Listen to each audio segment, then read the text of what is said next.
আসসালামু আলাইকুম। সবাইকে স্বাগতম জানাচ্ছি এডুকেশন ফেসবুক পেজ এবং ইউটিউব চ্যানেলে আজকের এই ক্লাসে।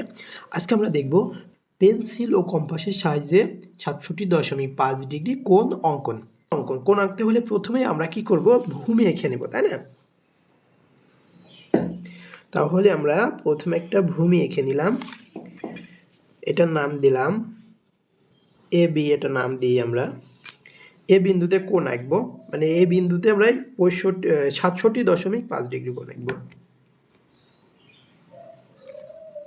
৬৭.৫ ডিগ্রি কোণ আঁকবো। তাহলে এ বিন্দুতে আমরা একটা ৯০ ডিগ্রি কোণ এঁকে নেব। ৯০ ডিগ্রি কোণ আঁকবো। আমরা জানি ৯০ ডিগ্রি কোণ আঁকতে মানে লম্ব আঁকবো। লম্ব আঁকা আমি আশা করি তোমরা সবাই পারবে যারা প্রিভিয়াস ক্লাসগুলো করেছো।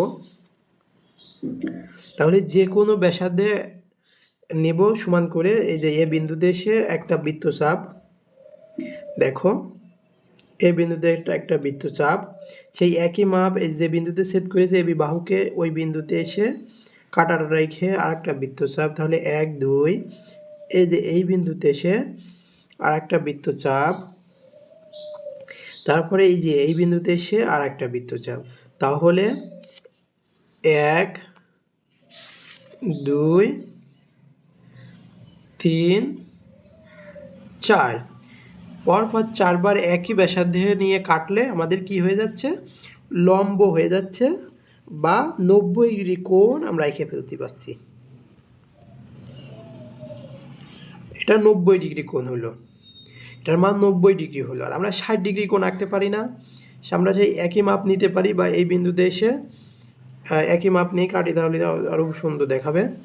তাহলে ৬০ ডিগ্রি কোণ আঁকতে হলে কয়বার? একবার কাটলাম, আর এই বিন্দুতে এসে একবার। তাহলে এই দুই কাটলে দুইবার কাটলে হয় ৬০ ডিগ্রি কোণ। তাহলে আমরা ৬০ ডিগ্রি কোণটাও আঁকতে পারি। দুইবার কাটলে আমাদের কয় ডিগ্রি কোণ হয়? ৬০ ডিগ্রি কোণ কেটে নিলাম। তাহলে এই ৯০-এর মধ্যে ৬০, যদি তোমরা এখানে একটু সহজ ক্যালকুলেশনটা লিখতে পারো, এই মোট হলো ৯০ ডিগ্রি আঁকছি আমরা। ৯০ ডিগ্রি থেকে ৬০ ডিগ্রি, এটা তো ৬০ ডিগ্রি, এখান থেকে একটু, তাহলে ৬০ ডিগ্রি বাদ দিলে কত ডিগ্রি থাকে? ৩০ ডিগ্রি।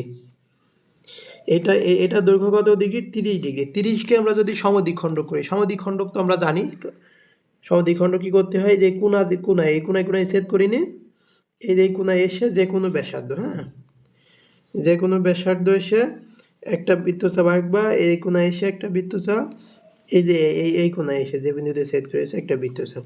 তাহলে ৩০ ডিগ্রিকে কি আমরা করলাম? ৩০ ডিগ্রিকে সমদ্বিখণ্ডক করলাম। ৩০কে সমদ্বিখণ্ডক করলে হয় কত ডিগ্রি? ৩০কে যদি ২ দ্বারা ভাগ করো হয় ১৫। ১৫কে যদি ২ দ্বারা ভাগ করো তাহলে কত হয়? ৭.৫ ডিগ্রি হয়। ৭.৫ আর এই ৬০, তাহলে কত হলো? এই সম্পূর্ণটা ৬০। তাহলে আমরা কি এটারও আবার সমদ্বিখণ্ডক করতে হবে, এই কোণটারও। তাহলে এই কোণ সমদ্বিখণ্ডক করতে হলে এখানে হেজিবিজি হয়ে যাবে না, আমি এখান থেকে কোণটা কেটে নিচ্ছি। তো এখান থেকে যে সমদ্বিখণ্ডকটা করব,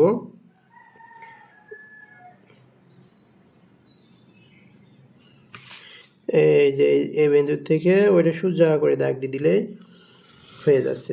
তাহলে এই যে এখান থেকে এটা সমদ্বিখণ্ডক করলাম, এটার মান হচ্ছে ৭.৫ ডিগ্রি।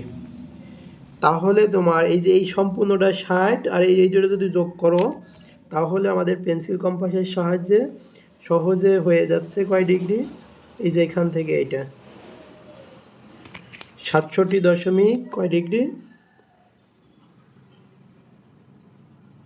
৫ ডিগ্রি কোণ। এটা তোমাদের পরীক্ষার জন্য কিন্তু খুব গুরুত্বপূর্ণ।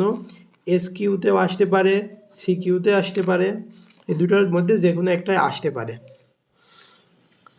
বলতে পারে পেন্সিল ও কম্পাসের সাহায্যে ৬৭.৫ ডিগ্রি কোণ অঙ্কন করো। তো আজকে এই পর্যন্তই। ততক্ষণ তোমরা সবাই ভালো থাকবে, সুস্থ থাকবে, এডুকেশনের সাথে থাকবে। ধন্যবাদ সবাইকে।